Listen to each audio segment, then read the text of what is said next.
Hello दोस्तों, स्वागत है आप सभी का हमारे यूट्यूब चैनल स्टडी विद जीवन में।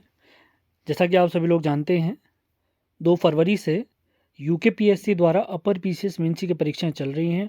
उसी क्रम में आज 3 फरवरी 2025 को आयोग द्वारा पेपर 3 कंडक्ट कराया गया, जिसका पेपर ऑलरेडी मैं आप लोगों को शेयर कर चुका हूं। और आज ही दूसरे सेशन में आयोग ने पेपर नंबर 4 और सामान्य अध्ययन का पेपर नंबर 2 करवाया है। इससे पहले के पीडीएफ अगर आपको प्राप्त नहीं हुए हैं तो हमारे टेलीग्राम चैनल, व्हाट्सएप चैनल से आप वो पीडीएफ प्राप्त कर सकते हैं। इनके लिंक वीडियो के डिस्क्रिप्शन में दिए हैं। चैनल पर नए हैं तो इसे सब्सक्राइब ज़रूर करें। तो देख लेते हैं आज का पेपर कैसा दिया है आयोग ने। तो सामान्य अध्ययन दूसरा पेपर जो अपर पीसीएस मेंस परीक्षा चल रही है उत्तराखंड में, क्योंकि पीएससी द्वारा देख सकते हैं आप, समय निर्धारित किया गया 3 घंटे का, अंक है 200। इससे पहले पिछला पेपर भी हम ऑलरेडी देख चुके हैं। इसका पहला भाग है। भाग 1 के अंतर्गत टोटल 5 प्रश्न हैं और प्रत्येक अंक के 4 अंक निर्धारित किए गए हैं और अधिकतम शब्द सीमा रखी गई है 50 शब्द। तो पहला सवाल देख लेते हैं। और पेपर कौन सा था ये भी आप देख लें। पेपर इसका था शासन व्यवस्था, संविधान, शासन प्रणाली, सामाजिक न्याय और अंतर्राष्ट्रीय संबंध, इंटरनेशनल रिलेशन। तो पहला सवाल इसमें पूछा गया था, भारत का संविधान संविधानवाद को दृढ़तापूर्वक स्थापित करता है, इस कथन की व्याख्या कीजिए 50 शब्दों में। दूसरा सवाल इसमें पूछा गया, आर्टिकल 19 का 1A क्या है, किस आधार पर प्रतिबंधित किया जा सकता है, इसे 50 शब्दों में आपने लिखना है। अगला सवाल इसके अंतर्गत पूछा गया, नागरिक चार्टर की सुशासन में भूमिका का आलोचनात्मक परीक्षण करें, आप अन्य कौन से व्यवहार्य विकल्प सुझाएंगे। मतलब आपसे सुझाव मांगे गए हैं यहाँ पर। अगला सवाल इसके अंतर्गत पूछा गया, मिशन शक्ति अभियान के विभिन्न उद्देश्यों की चर्चा करें। पांचवा सवाल इस सीरीज के अंतर्गत पूछा गया, तालिबान शासन के अंतर्गत अफगानिस्तान के वर्तमान परिदृश्य और भारत के लिए इसके महत्व पर चर्चा करें।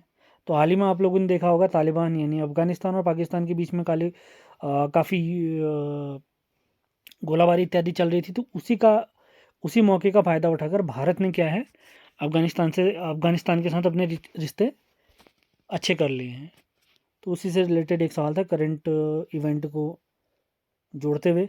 भाग 2 के अंतर्गत आपको बताऊं 10 प्रश्न थे, 6 से 15।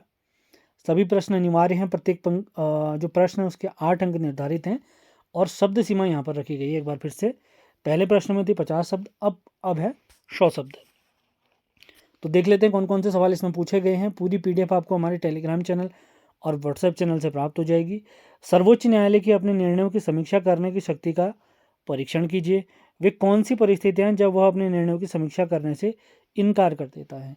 अगला सवाल इसके अंतर्गत पूछा गया, भारत के राष्ट्रीय मानवाधिकार आयोग की भूमिका का परीक्षण कीजिए, इसकी प्रमुख कमियां क्या हैं। अगला है, भारत के निर्वाचन आयोग के प्रमुख कार्य बताइए। अगला सवाल इसके अंतर्गत पूछा गया, मौलिक कर्तव्य प्रत्येक नागरिक के कर्तव्य हैं, वे परमादेश की रीट के द्वारा लागू किए जा सकते हैं। सर्वोच्च न्यायालय के इस निर्णय के आलोक में भाग 4A में उल्लेखित मौलिक कर्तव्यों को क्रियान्वित करने के उपाय सुझाइए। अगला सवाल इसके अंतर्गत पूछा गया, आर्टिफिशियल इंटेलिजेंस की अवधारणा की चर्चा करें, कृत्रिम बुद्धि यानी AI शिक्षा के क्षेत्र में कैसे सहायक हो सकता है। अगला है, भारत में आर्थिक गणना एवं दशकीय जनगणना में विलंब से विकासात्मक नीतियों एवं कार्यक्रमों पर पड़ने वाले प्रभावों का विश्लेषण कीजिए 100 शब्दों के अंतर्गत। अगले सवाल भी आप देख सकते हैं, 106वें संविधान संशोधन अधिनियम के महत्वपूर्ण प्रावधानों की चर्चा करें। यह देश में किस प्रकार से मौलिक लैंगिक न्याय के उद्देश्य की प्राप्ति की दिशा में महत्वपूर्ण कथन है। शायद ये वयवंदन रिलेटेड, महिलाओं से रिलेटेड है।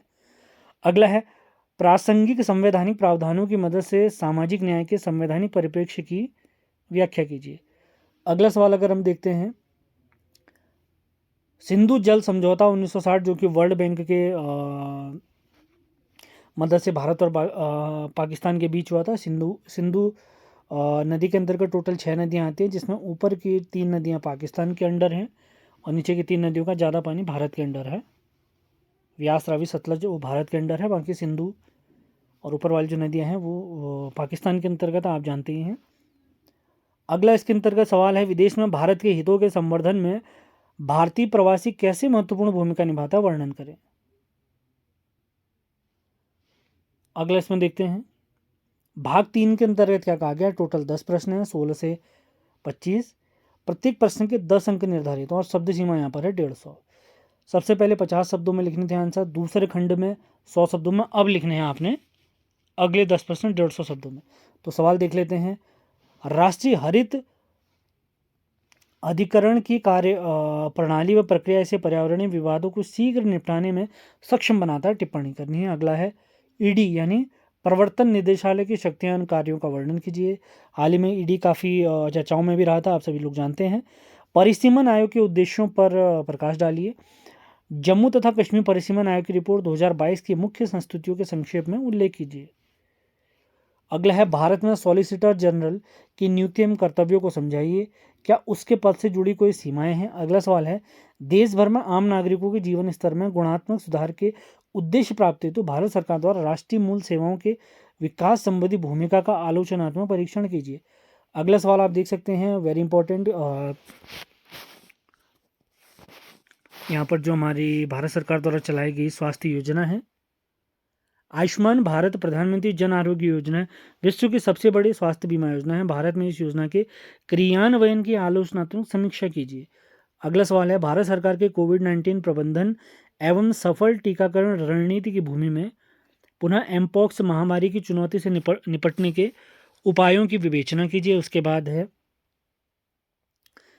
सीधे नकद ट्रांसफर